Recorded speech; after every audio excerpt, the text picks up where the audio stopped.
Hi, hello everybody. Welcome to The Sweat, presented by DraftKings. I'm Emerson Lotzia. What an absolute pleasure it is to have you here. We will reward your loyalty with roster advice for your NBA, NHL, and NFL lineups this evening. A lot of DK Sportsbook bets sprinkled throughout the show as well. Like right now, with NFL Best Bets. Good morning to DraftKings contributors Pierce Dietrich, Julian Edlow, and Stephen Buchanan. All right, which team are you most confident in covering the spread in the divisional round, Steve? Nope, I can't hear them. This is an emergency. I can hear. Everybody else can hear me. I got you. All right, here we go. We're going to start it again so it's a clean cut. Ready? All right, Cody, punch me up. 3, 2, 1. All right, so which team are you most confident in covering the spread in the divisional round, Steve? You all set now? Great. We good? Okay, clean cut. There you go. Listen, I've been saying this all week long. Everybody who listened to the show in the last minute or so heard it too, but I'm saying it again. The Bengals at plus 3.5 is the play this week. I know. The Titans are getting back Derrick Henry. Everybody's excited. The big freight train's going to be on the field. Run all over the Bengals. But it doesn't matter when they're down 17 or 20. They're not going to be throwing to Derrick Henry to catch the ball. So Derrick Henry is not going to be that much of a factor when the Bengals go up big. The biggest thing for me, the Bengals are 4-1 as road underdogs this season, covering by an average of 11.1 points. That is a massive number, folks, and that's through 5 games that we're talking about. I think this is a great spot for the Bengals. They've been one of the hottest teams coming into the playoffs. That's not going to stop now against a very poor secondary, first and foremost. Joe Burrow, absolute stud on and off the field. He's going to get it done. They're going to move to the championship round. Bengals plus 3.5. That's your play for this week. I really wish Jeff Ulrich was here to defend his Titans, who he has loved and cheered for his entire long, miserable life. Pierce, are you backing the Bengals as well? Yep, let's continue to hate on Tennessee, and rightfully so. Let's go deeper into these Derrick Henry numbers. People have forgotten what he was doing earlier in the season, so let's remind them. Go to his last game before he was injured. 30 carries for 2.9 yards per carry. The game before that, another 30 carries for 3 yards per carry. Against Buffalo, if you take out his 76-yard run, he was going for 3.5 yards per carry. That's not very frightening. If you take out 2 of his runs this season, just take out 2 runs, and he averages 3.7 yards per carry. That ranks 47th in the NFL. That's James Conner's territory. That's not very frightening. People are overhyping this. And that's if he comes back and returns to the form that he was at, which I doubt he will. And also, as Steve mentioned, it's very likely that they get caught into a passing game, which maybe they can hang in there.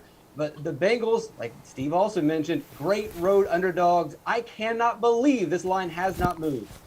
Julian, do you want to bully the Titans as well? I mean, I was getting ready to give, this is just best bet, right? I was getting ready to give Packers minus 5.5. I really like the Packers. But because of all this Bengals love, I will transition and go to the Titans, who I bet at minus 3, and I think are fine at minus 3.5. Pierce brought up those last games by Derrick Henry, where he didn't do enough. What were those? A 3-point win against Buffalo as underdogs. A 24-point win against Kansas City as underdogs. A 3-point win at Indy as underdogs. Tennessee has been overlooked all season long. They got the number 1 seed with their 2 best receivers and Henry barely playing any snaps together, 100 total on the season. What did they do during those 100 snaps? I'll steal a stat from Anita Marks, who came on the Unreasonable Odds podcast with Steve Buchanan and I this week. Those 100 plays, Tennessee averaged 7 yards per play with A.J. Brown, Julio Jones, and Derrick Henry all on the field. If Henry isn't shredding the Bengals, it's because the Bengals are giving all their attention to Henry and they're going to find ways to score on the outside. I just think having all these weapons healthy, Vrabel coaching the defense the way that he is in this Tennessee defense, having all their backups prepared to step up in a big situation at home, off a bye, Mike Vrabel with 8 or more days to prepare for a game as head coach, 8-0 all time. Titans are winning this game. I love the Bengals. They're great. Great story. Road ends here. Okay. They've never won a road playoff game either in its franchise history. And you, Steve, and Anita Marks will be joining the program coming up. Steve, you look a little tired. You sound tired. I have a message from Jeff Ulrich here. Tell Steve to enjoy his boost this Saturday while he watches with Grandpa Pierce. All right. All right. Okay. Which game has he likes you? He loves you because you're backing his Titans. You're sitting 2 feet away from me. I'll make him not like me. He was pretty far off on those Arizona there he Cardinals is. on Monday night. That made me want to. Whoa! There's my best friend. We're in the same room, and I have coffee on the desk. Focus. It's okay. You need it. Which game has your favorite game total, Jules? All right. I have no interest in any of the totals on the board except for when we get to Sunday night. I don't know if I'll bet any, but I like the over in Buffalo, Kansas City. Kansas City money line is a play for me at -125 in this game. I think that the Chiefs are going to win this at home. I don't think that the Bills, I think that the Patriots just made the Bills look so much better than they actually are on Saturday night. But they'll still score some points. Kansas City's defense has been better. It hasn't been as good as it needs to be. On the other side, I'm very confident that Kansas City is going to score on Buffalo. When Buffalo came into Arrowhead and won earlier in the season, it was 38-20, so we got an over there on this number. I think that we see a closer game and both teams score, but Kansas City get it done and be closer to around 60 points in this game. Yeah, by far the biggest total here on the divisional round slate. Pierce, where are you going for your favorite game total? I'm going to go under on Green Bay and San Francisco. Both these teams have top defenses in terms of limiting scoring. You look at earlier this season, Green Bay went 7 games in a row, keeping teams or going under. Now, in their last 7, they've gone over in 6 of the 7 games. We can throw out the last one against Detroit. That doesn't count. You look at the other games, though. Green Bay had a significant lead in most of those games and then eased off late in the game. I don't expect that they are going to ease up at home in the playoffs with the lead. They're going to keep San Francisco down. And I really doubt that San Francisco is going to be able to move the ball with Jimmy Garoppolo in the shape that he's in. All right, Steven, which one do you like to go over or under? Yeah, I think Tampa Bay and the Rams can go over their total of 48.5. This is back to where it opened earlier in the week, and it's kind of fluctuated all around. But I like this number at 48.5. I think this is a total that we can see going over in this one. Obviously, the Rams secondary much better than we have in Tampa Bay. But with that said, Tom Brady's going to be throwing the ball in this game. The Buccaneers throw the ball more than any other team in the league. They've done it on 66% of their offensive play calls. They're going to be doing that in this one here. I think this is a sneaky game for the Rams too. They're underdogs. This line has been moving around, but I think that the Rams are going to put some points up against a very, very bad Tampa Bay secondary, a team that struggled to stop the pass against the Jets and the Panthers and the Falcons. Really bad offenses. Now they're going to face the Rams, one of the best offenses left in the playoffs. Come on now, give me the over in that game. Yeah, dude. And when trailing or leading, Bucks play at one of the fastest tempos around under Bruce Arians. They throw the ball north of 65% of the time. I think you're onto something, Bukes. Let's see if you're onto something here with your best player prop bet.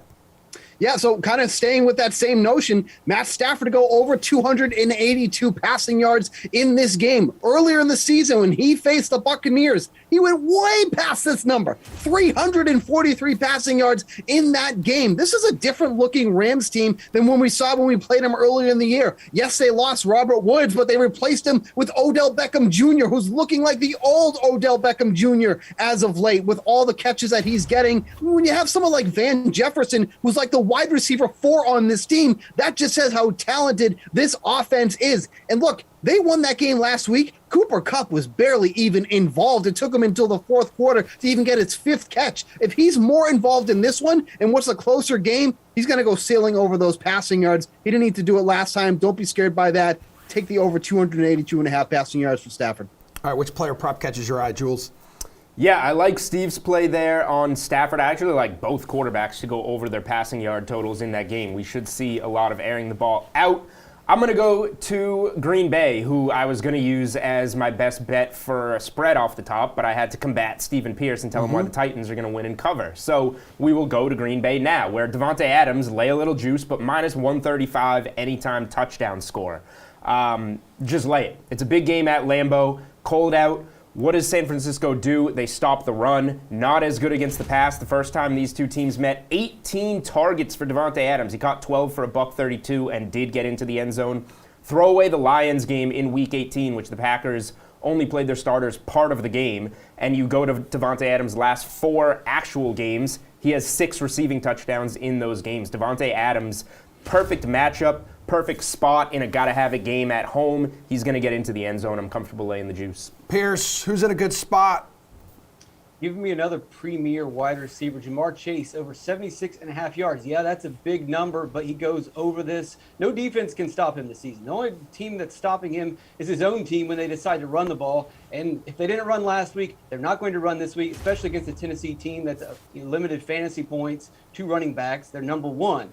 And that's against a pretty soft schedule. But also against that soft schedule, they've allowed the second most fantasy points to opposing wide receivers, over 3,200 receiving yards. Jamar Chase should absolutely destroy this number. Case in point, final week of the season, Danny Amendola at over 100 receiving yards against this team. Jamar Chase should be able to clear 100 pretty easily. All right, well, guys, also on the DK Sportsbook, we got tons of divisional weekend specials. So which one makes you feel feelings, Steve? Back to this game one more time. Odell Beckham Jr. to go over 74.5 receiving yards and a touchdown at plus 550. Once again, the Rams did not have to use much of a passing game against the Cardinals because the Cardinals barely even showed up. They didn't have to do much at all in this one. This is going to be a much closer game. Beckham has been one of the top targets, aside from Cooper Kupp, in this Rams offense, and they go downfield with him as well. His average distance of target since joining the Rams is approaching 13. That's the second best mark on this team. They're going to go downfield with him. He's going to get into the end zone, cash that ticket, plus 550. All right, which ticket you think has a good chance of cashing, Jules? Well, I'm going to put my money where my mouth is with the Titans and go back to them and take Derrick Henry at a short number, plus 175 to have the most rushing yards this weekend. Pierce pointed out his yards per attempt, how it's not as good, but let's look at the competition. The only competition in my mind is Eli Mitchell at plus 400 against the Packers, who don't have a great run defense, but that's going to mean that San Francisco has to build a lead and keep a lead in that game. Joe Mixon going against the Titans. Number 1, they're road underdogs in that game. Number 2, Tennessee stops the run. They're going to go to guys like Jamar Chase that Pierce pointed out. Singletary, the Bills don't run the ball. Cam Akers and Sony Michel going up against a good Rams defense. Are going up against a good Bucs defense. The Bucs are on their 3rd and 4th string running backs. They're probably not going to get there.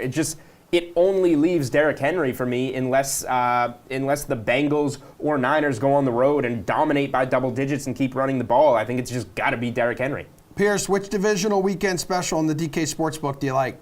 As Jules points out, this is probably the worst running back divisional round ever. So you play the receivers, you play T. Higgins, Jamar Chase, A.J. Brown, and Julio Jones, all to go over 50 yards. Receiving, that's at plus 500. We know Chase is going to get there. We know A.J. Brown will get there against the 24th ranked pass DVOA. Eli Apple is a decent quarterback, but he's not consistent. Julio Jones is going to get open if the defense is stacking the box against Derrick Henry, and A.J. Brown's taking some attention away. And then you look at T. Higgins. 5 of his last 6 games, he's gone over this number. 4 of his last 6 games, he's gone over 100 receiving yards. The only game he didn't go over this number was against the Broncos, and actually halfway decent defense. So 4 receivers all over 50 for plus 500.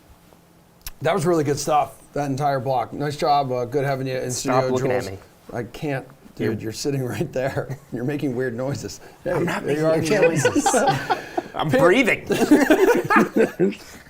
Pierce, we'll see you for some NFL price check coming up. Steve Julian, we'll see more of you coming up when we use a clip from your podcast to help us fill this 60-minute program. The 49ers and Packers will be the topic of conversation. NBA building blocks is first right after this. Wow. Nice.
picks, who to build your lineups around. Let's go. Gary and Thorne, DraftKings contributor, along with Mr. Nick Fryer and Nick Whalen. We get that big Nick energy today. Which guard is your dude of choice when it comes to building your lineups around? Gary. Well, I'm glad I get to start. Yeah. Because I know Nick Whalen is going to have the same answer as me because this is a Jonte Murray slate. That's just what it is. The Spurs going up against the Nets, a team that has just decided they will not play defense. They have the fourth worst defensive rating in the NBA in the month of January. They're giving up over 116 points per 100 possessions. And that's translated into the Spurs having one of the highest implied team totals on this slate. And if you're going to give me a plus offensive environment for Dejounte Murray, who across his last 5 games is averaging 1.58 DraftKings points per minute, that's like Giannis Jokic level production. And I don't think we think about Murray in quite that capacity, although maybe we haven't been, but we should be. He's just doing it all for the Spurs right now, and I think you can't ignore him. Just a little bit more expensive than 10K. Hey, Waylon, is it true? You have the same answer? Of course. If Dejounte Murray's on the slate, I'm going to consider playing Dejounte Murray. But for the sake of argument here, I'll try to make a case for a couple other guys. You know, I don't mind paying up for Steph Curry tonight against Houston. Kind of got back on track. They ended up losing that game to Indiana. But no Klay Thompson. Of course, still no Draymond Green for Golden State. Could kind of be a one-man show night for Stephen Curry against a bad Houston defense. So, again, I don't mind paying up for him. You know, on the other side of that Spurs-Nets game, you got Kyrie Irving at $9,500. Spurs are 27th against the position this season. I think Kyrie's actually looked really good in his limited action, and most importantly, he's been playing big minutes in every single game. They've taken the training wheels off almost immediately with Kyrie Irving. So both sides, both elite guards in that Spurs-Nets game are appealing, but I really like Fred VanVleet at $8,500. Really nice price, quite a bit cheaper than where he was at even a week or two ago. He's still playing like 42 minutes every single night. You know, we really don't see any other teams or coaches, pushing their starters the way that Nick Nurse does. And VanVleet hasn't been great lately production-wise. He's coming off of like a 4 of 20 shooting night against Dallas on Wednesday. But, getting a guy who's going to play 40 minutes at $8,500, he's a high usage guard, he has a high ceiling against a bottom 10 defense in the Wizards. It's a pretty appealing situation. All right, Fryer, who do you like? Which guard? Oh, well, God. No. Well, I was going to go with Dejounte Murray as well, but obviously everybody's going to be excited about him tonight, given the total on DraftKings Sportsbook, what he did last time out, what he's been doing, and how the Nets do against opposing point guards. I will say another way to back him would be over on DraftKings Sportsbook. His points plus rebounds total, it's at 28.5 right now. Really like that a lot. The Nets, only 3 teams have allowed more rebounds per game to opposing point guards. But if you want somebody a little bit different, I think Ja Morant is a good play tonight at 9.3K. We saw what he did last time out. The Grizzlies are still very much depleted. I think as long as Desmond Bane is out right now, Ja Morant, and there's another guy who I'm going to talk about in a bit, are players that you need to consider playing on a night-to-night basis because Desmond Bane takes up quite a bit of usage, obviously a good player and everything. So Ja is a good play, but DeJounte is ultimately my favorite guard play tonight. I'm very happy that Jesse Cofield decided to show up to work today. Who is a forward you like, Fryer? I'm going to stay in that game. And originally, I wasn't thinking John Morant was going to be the guy I was going to go off on. I was going to talk more about Dejounte Murray. But in this game, in the Grizzlies-Denver game, my favorite play tonight is Jaren Jackson Jr. at 6.3K. The biggest reason is we saw John Morant step up last game. We saw Jaren Jackson Jr. eclipse the 20 field goal attempts mark for the first time this season, last time out. I think that's going to be huge for him tonight. He's still going to get similar volume. Denver is giving up the 6th most points in the paint per game this season, 10th most rebounds per game to opposing power forwards this season. And again, another player prop I like on DraftKings Sportsbook, 23.5 points plus rebounds tonight for Jaren Jackson Jr. over on that. Tough guy to predict night tonight for sure. Waylon, who do you like to build around at forward? Well, we should start with the usual caveat that never going to steer you away from Giannis. He's at 11.7 tonight, obviously a high price, but a guy who can, is one of the few players in the league who can live up to that. But if you want to talk realistic pricing, Jimmy Butler at 9,400 stands out to me. The Hawks are dead last in defensive rating over their last 10 games. They've been a bottom 5 defense virtually all season. I've really taken no steps to correct that whatsoever. Jimmy Butler got kicked out of the last game. Should be a little fresher for this one. So I like him at 9,400. Kyle Kuzma at 8,000 against Toronto. Been a double-double machine, a rebounding machine of late. Even racking up some blocks. He's flashed 50-plus DraftKings point upside over these last couple weeks, so I don't mind going that direction. And then OG Anunoby at 6,600 on the other side of that matchup. Like Fred VanVleet, like Pascal Siakam, Anunoby's approaching 40 minutes virtually every single night.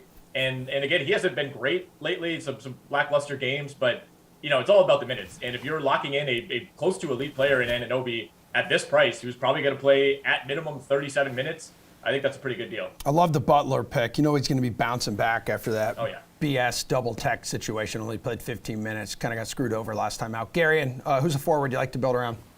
Yeah, I've got Jaren Jackson and Jimmy Butler written down. I think Butler of the two is probably my favorite dollar-for-dollar play, just because I think the floor is a lot more secure than it is with Jaren.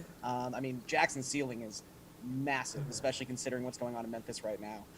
But I think we've kind of seen the whole Jimmy Butler experience in his last two games.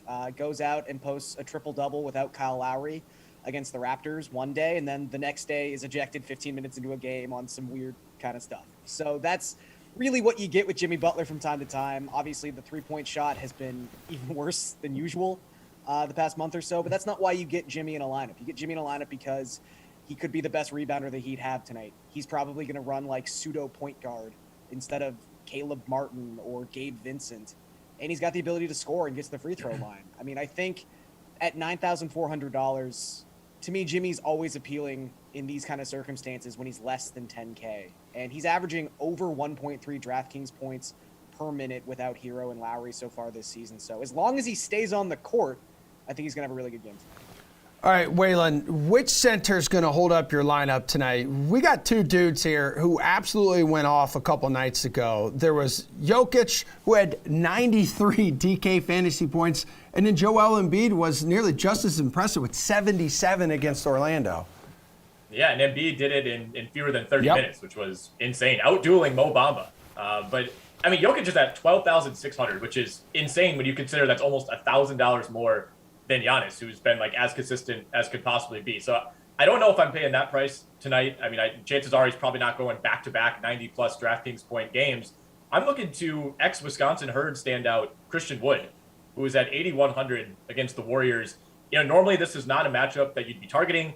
And even without Draymond, the Warriors have still been a good defense. They're top 3 in the league in defensive rating over the last 10. But for the time being, I think we need to stop talking about the Warriors as a ultra elite team. They're 4-6 over their last 10 games straight up. They lost to the Pacers last night. In their last 10 games, they are 29th in offensive rating, ahead of only Mo Bamba's Orlando Magic. Steph has not been great for 2 months now. Clay again is out tonight for rest. This is a game where I think the Rockets could potentially stick around, and with no Draymond, I think it's a pretty good spot for Christian Wood. All right, who's in a good spot tonight, Garen? You going to pay up for any of those dudes north of 11 grand? You can, obviously. We've talked about Giannis is viable every slate. Jokic is viable every single slate. I do think Jaren Jackson, again, who has center eligibility, coming off a 35% usage rate. He's someone you always have to consider. But I think, Nick's been talking about it throughout this segment, but I think the Raptors really provide something very interesting at particularly the center position tonight. This is basically like Tecmo Super Bowl, where it wasn't Jim Kelly, it was QB Bills. Just plug in center Raptors, depending on how much money you have left to use a center. Because Pascal Siakam, perfectly viable. He's been, almost averaging a triple-double across his last 5 games. Pseudo point forward kind of stuff for the Raptors, playing, I think he played 44 minutes their last game. And then you've got Chris Boucher, who's also playing 35 to 38 minutes a night. And we always talk about Boucher as just being one of those guys. If he can get a consistent role, he puts up DraftKings points in bunches. And then below 5K, I think at 4.6, you've got Precious Achiuwa, who's also playing 35 to 37 minutes per game. Some of that has been to do with Scotty Barnes getting into a little bit of foul trouble in some of these games. And we always have to watch the health of Gary Trent. If he comes back, the Raptors suddenly go to an 8-man rotation. Oh, my God. But I think either one of those 3 guys is viable depending on how much salary you have left for the center position. All right, Fryer, hook us up with the guy at the 5. So if you're going to go with one of those guys who are 11K plus, I would say Joel Embiid is actually the guy I'm going to go with tonight. I think there's a lot of savings offered there. And the Clippers are, 21st in terms of DK fantasy points allowed. to opposing centers, or 9th, depending on how you look at it. But my favorite play tonight is actually going to be Bam Adebayo going up against the Hawks at 7.5K. I know he was a big beneficiary of Jimmy Butler exiting early last game, but now that he's back into the mix, getting a little bit more work, he's going up against a Hawks team that is not good against opposing centers. And I don't care if Clint Capella is back tonight or not. Still, they've given up the 7th most DK fantasy points to opposing centers this season, and the Hawks are just outside the top 10 in points in the paint allowed per game this season too. All right, take us to the value department. As always on DK Nation, Zach Thompson with his top DraftKings NBA DFS bargain plays for January 21st. That's today. Gary, and if you were going to build around a value play, who would it be? I think Zubac is looking really nice tonight, and this is kind of an eerily similar situation to his last game. I'm not saying he's going off for 32 and 10 again. I don't think he's going to go 15 for 19 from the field, but the Clippers were in a matchup with the Nuggets, a team that has an elite all-star MVP level center, and they needed Zubac's size for that entire game. So he plays 37 minutes, and he's been someone who's always been very efficient when he gets his minutes in terms of just grabbing DraftKings points. And now they're going up against the Philadelphia 76ers, who have Joel Embiid. They're going to need someone with size to battle Embiid in the paint.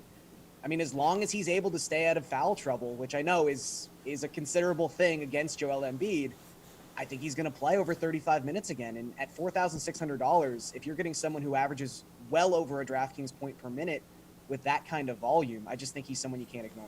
Who is someone you can't ignore in the value department, Waylon? Jordan Clarkson at 5,800 with no Donovan Mitchell. You're not getting a deep discount there by any means, but pretty big usage boost with Mitchell out of the lineup with that concussion. On the other side of that Bam Adebayo matchup, if Clint Capella doesn't play, is Onyeka Okongwu, who continues to impress me every single night. He actually reminds me of a young Bam Adebayo in a lot of ways. He's got 33 and 41 DraftKings points in his last two, so I like him at 5,400. And then I also throw out Garrison Matthews, 3,700 against Golden State. And if you're following the minutes, Aaron Wiggins for the Thunder at 3,500. He's played 30-plus in each of his last two. Always a dicey rotation to try to predict, but that kind of upside, in terms of minutes for a near min-price guy is pretty solid. Okay, if you're going to build around a value play, Fryer, which guy are you going with? I like the Clarkson call from my fellow Nick, but my favorite play tonight is actually Monty Morris at 5K versus the Grizzlies. And I know people are going to be looking at him quite a bit because he had that big night against the Clippers last time out, played 45 minutes, overtime battle, all those things. I wouldn't expect him necessarily to get that much production, but I look at what happened last time out, an opposing point guard did against the Grizzlies. George Hill went for 33.5 DK fantasy points, obviously at a much cheaper salary. The Grizzlies are obviously thin at guard. We talked about that a little bit. I know people are looking for value on the opposite side of the matchup, but also consider when they're thin at guard, you want to attack them with guards too. And there are only two teams that have given up more DK fantasy points to opposing point guards than Memphis this season. Guys, fantastic job. Thanks so much for the help. So we heard Steve and Julian earlier give out some of their best bets for the weekend. Let's have them dive a little deeper into the 49ers and Packers game tomorrow night. They had ESPN gambling analyst Anita Marks on unreasonable odds this week. So let's see which way they are leading in the frozen tundra tomorrow night. Originally, I was like, oh, big dogs. Maybe I'll go with the Niners, fade the Packers. Rodgers can crumble in the playoffs. No, I bet this at Packers minus 5.5. We love getting through those key numbers of 6. Minus 5.5 at minus 115. I put in earlier in the week. I just think the Packers are gonna be ready for this game. Going to be a little too much. I tried to, and I feel like I'm being fair because I tried to talk myself into the Niners, and I just ultimately couldn't get there. Anita, the Saturday night game in Green Bay. You got a feel for this one? I do, and I'm on the polar opposite side of you. Oh, okay. I like it. In this one. So I'm going to play the 49ers plus 6. I'm going to use them as a 2-team 6-point teaser. I'll tease them up to plus 12, and I'll line it with the Rams at plus 9. Here are some stats for you. Jimmy Garoppolo, 13-5 straight up as a dog. Best record of any quarterback in the Super Bowl era. Marinating that for a minute. Everybody underestimates Jimmy Garoppolo. He's been unbelievable the last few weeks. Kyle Shanahan, 9-4 outright as a dog in the postseason. And oh, by the way, Aaron Rodgers, 0-3 against the 49ers in the postseason in his career. Shanahan's won that many games as a wow. You said Shanahan 9-4. 9-4, and that includes, I'm sure, Atlanta. I would imagine right. when he was an OC. So Right. weather conditions, yes, are supposed to be horrible. You're absolutely right. It's supposed to be 0 at kickoff, wind chill down to like minus teens, wind gusts up to 30, 40 miles an hour. Jimmy Garoppolo, by the way, is from Illinois, so he grew up in this weather, just FYI. But the key is Deebo Samuel. And against the Packers rushing defense that ranks 30th in yards per rush allowed. And I just think the way that Kyle Shanahan has kind of stumbled upon this unbelievable way of utilizing Deebo Samuel.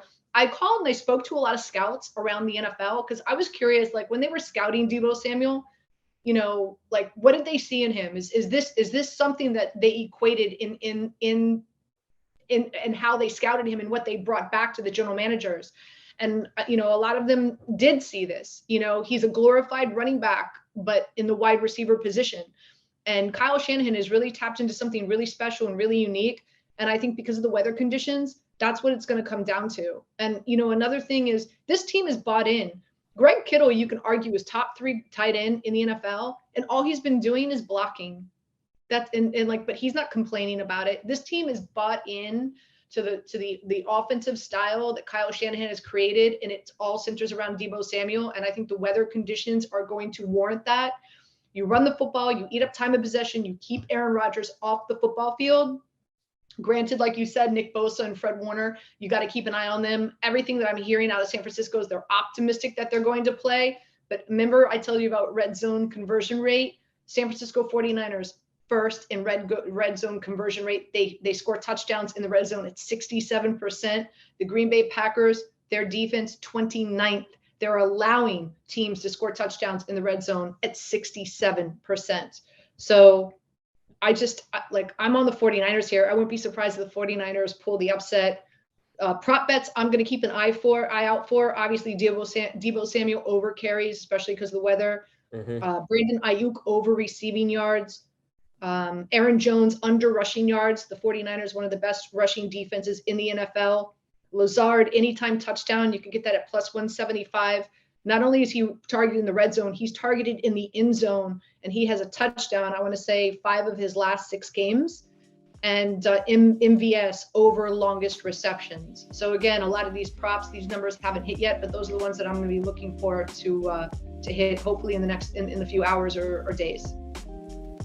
So here's the only thing that I worry about, and I want your opinion on this too, is that, so we know about all the injuries that Garoppolo's dealing with. He's got a strained shoulder. Something came out today that he has possibly a torn ligament in his wrist. The thumb injury that we've been talking about. What if somehow he doesn't end up starting this game? You have Trey Lance. You like the 49ers? Then you know what? Then God bless that DraftKings allows you to get out of your bed.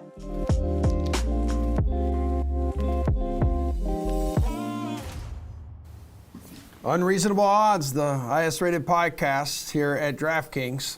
Welcome in, everybody, back to the show, and welcome in to DraftKings contributors. Pierce Diedrich, he is back. Jeff Ulrich is here. Matt Meiselman is here. Jeff, do you have a rebuttal? Would you like to say anything to Pierce here for his battering of your Titans? We'll let the chips fall where they may. I'm the guy who said bet the Titans at plus 1,000, plus 1,400 for the AFC Conference Championship. We've gotten to the bye. Everything that I've said was going to happen is going to happen. Derrick Henry's back in the fold. We've got a nice matchup against Cincinnati. We're favored. We're going to let the chips fall where they may. Now, Emerson. Okay, we'll let Big Pierce Dietrich do the talking, and Steve Buchanan can say whatever he wants. We're just going to let the chips fall where they may. All right, good stuff, man. Let's go over to the DFS side here. Let's do some price checks. So best DFS plays for their prices. We're talking for the classic contest here for the divisional round. Ulrich, go ahead. Start us off at quarterback.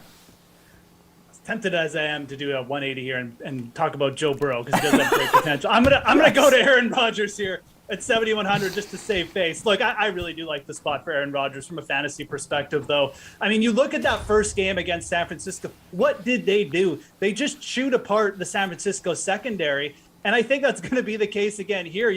And people talk about Nick Bosa and the defense, but the Green Bay Packers have a very good offensive line that's good at keeping Aaron Rodgers upright. Aaron Rodgers is very good at getting the ball away quickly, too. I think that Aaron Rodgers is also going to be pressured to throw the ball just a little bit more than usual here. maybe it's just because they want to put away the 49ers and just make this a statement game, or maybe the 49ers offense just makes us a lot closer, and it could be either of those scenarios is likely. But I think Rodgers is in for a big day here, and I think he's a very, very good choice here. A lot of people going to be on that Kansas City-Buffalo game. I think taking Aaron Rodgers at 7,100 is going to be the sharp play this week. Maddie, you got a sharp play there, DFS at quarterback?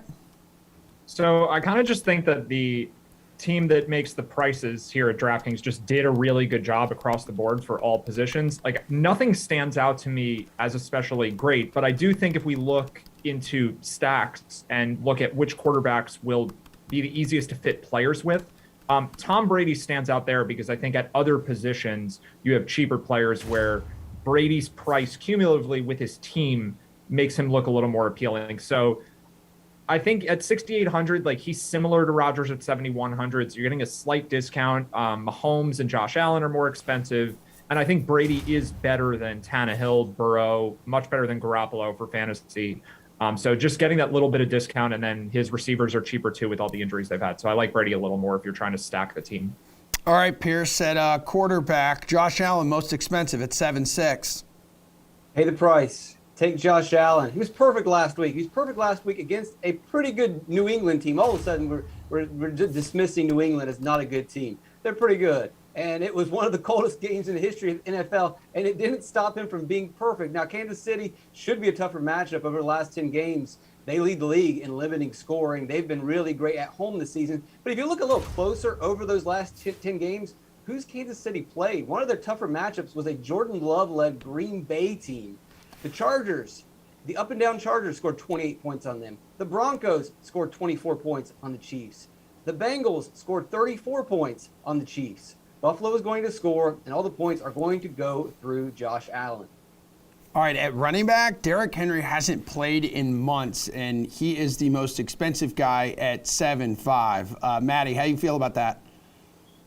Yeah, I think it's okay. I mean, there's some uncertainty. I don't know if he gets the kind of workload that maybe we would have expected had he been healthy coming in. So that's a tough call for me. I mean, I think the most underpriced running backs potentially could come from Kansas City. We just don't know yet. So I'm just keeping a close eye on that situation because Darrell Williams didn't practice yesterday. Clyde Edwards-Helaire did practice, but he's missed games. If you take both of those guys out, you get Jerick McKinnon basically as the starter and just doing just about everything at $4,800. So with the Chiefs being the last game on the slate, like, that's really difficult if this news drags out into Sunday.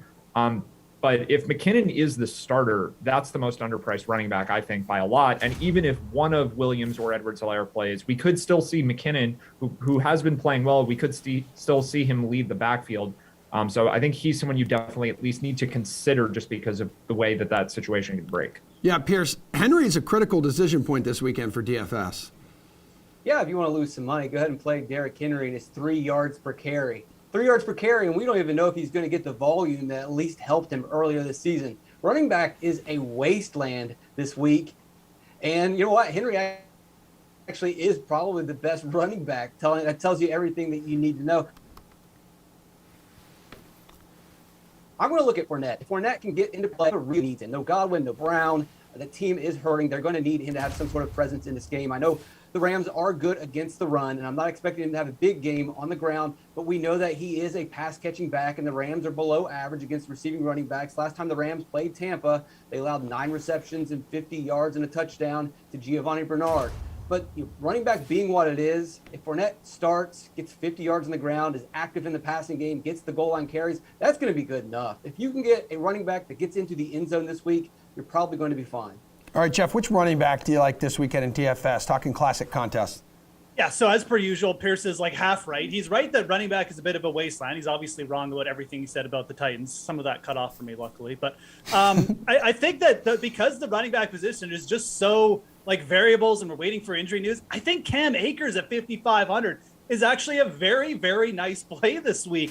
Look, there's nobody who loves a player more than Sean McVay loves Cam Akers. I mean, this dude just came off an Achilles injury. He got 58% of the snaps last week. He got 18 touches. Yeah, the ground game, maybe it wasn't that efficient, but we saw what Cam Akers can do in the passing game. He's much more versatile than Sony Michel. 1 catch, 40 yards. The Tampa Bay Buccaneers gave up the second most receptions to opposing running backs. And if you look at Tampa Bay, they've been a little bit banged up on defense too. They've actually allowed 5.1 yards per carry over their last 3 games. And some of that is Jalen Hurts induced, but they really haven't been as dominant a rush defense over their last 5 or 6 games. I think this is a spot where if the Rams get ahead, you will see Cam Akers take 20-plus carries. I'm fully expecting him to lead this field again. I do not think you're going to see much Sony Michel in this game, and I think that is the low-owned play I'm really interested in for these 4-game slates in the big fields. Definitely doesn't look like a dude who tore his Achilles this summer. Absolutely not. It's wild. Pierce, what about at wide receiver? Price check for us.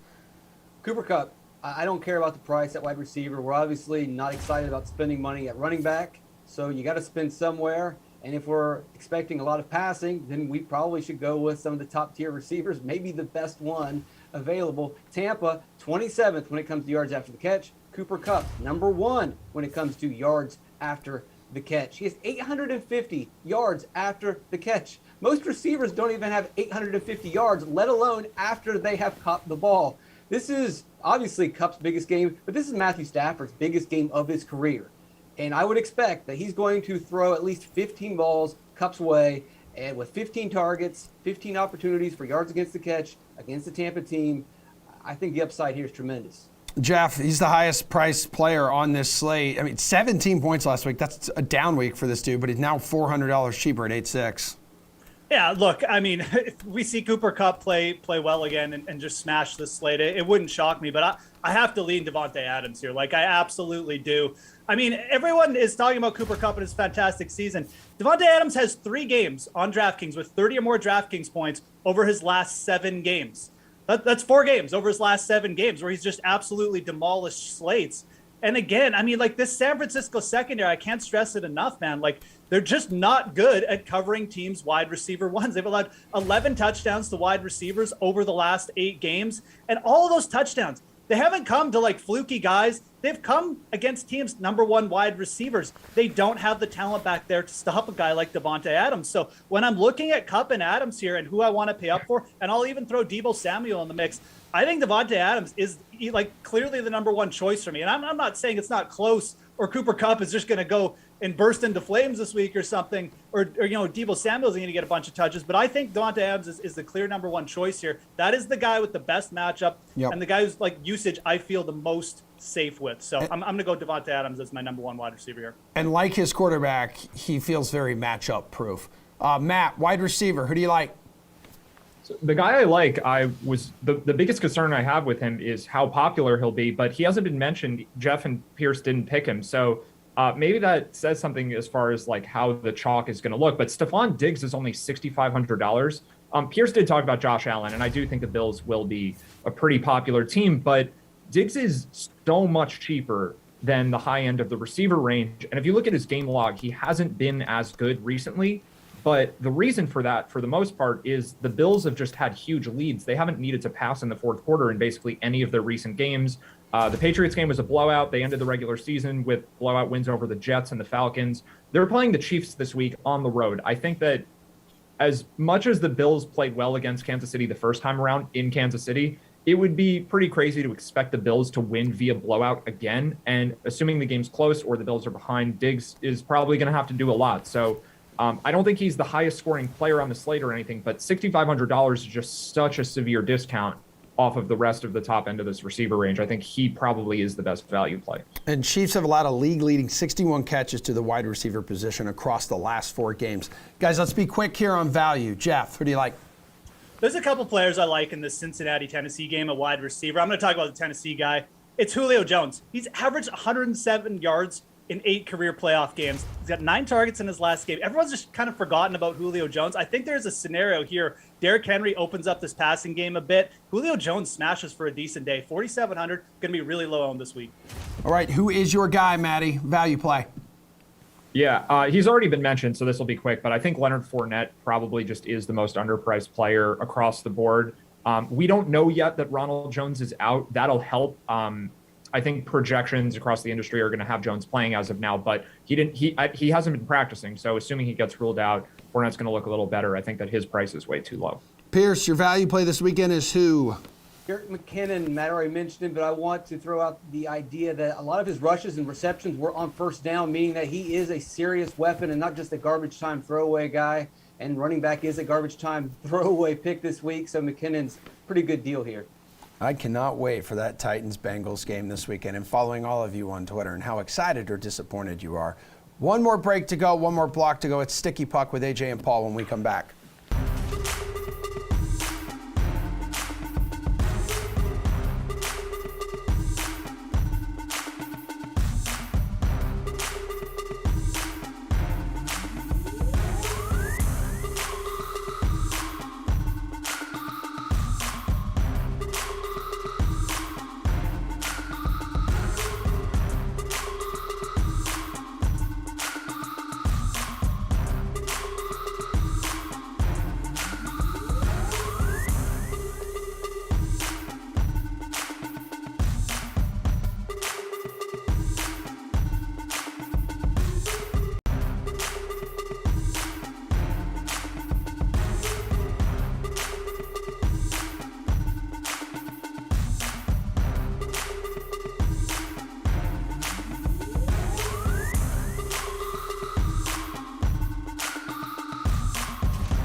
All right, we got 8 games tonight around the NHL, so let's talk some top DFS and sportsbook plays with two of my favorite, the riveting RotoWire duo of AJ Scholes and Paul Bruno. Let's start at center here, dudes. The first place Panthers on the road against the Canucks. So Barkov, $7,500 coming off a 2-goal contest last night. Is he worth paying up for, or do you prefer someone else, AJ? I do prefer someone else, and I'm going to go slightly further down the list here and go with Evgeny Malkin for the Penguins, coming in at 6,600. Picked up a goal last night in that 6-4 win over the Senators. He's got 5 points in 5 games back since returning from a long-term knee injury. And since the start of January, the Jackets have allowed 4.25 goals per game in 8 contests. Should be rife for Penguin goals tonight and just keep racking up against these easier teams. All right, Paul, what's your strategy at center, dude? See how he's trying not to smile over there? Yeah, I do. I've got to go with Alexander Barkov. He's got to be a strong consideration. I watched the game last night in Edmonton, and it looked like a party for these guys in the second half of the game. The Panthers are really rolling. Throw in the fact that the Canucks are starting Spencer Martin in goal, his first NHL start in 5 seasons, I believe, and that could get ugly too. I like the matchup for Braden Point and the Bolts as well in Columbus. He's producing at better than a point per game over his last 10 starts, and the Jackets have lost 4 in a row, being outscored by a 16-4 margin. He'll cost $7,000 tonight. Finally, Dylan Larkin is quietly having his best season as a pro, and it's punctuated by 13 points in his last 10 games. Tonight, he gets a Dallas club and the second of back-to-back, which has given up 19 goals in their last 5 games. I'll take that for $6,700 as well. Paul, we've also got a battle here among 2 teams atop the Metro Division. So the Rangers visiting the Hurricanes. You got wingers galore here. Kreider, Panarin, Svechnikov. I mean, Teravainen. Which one is worth rostering?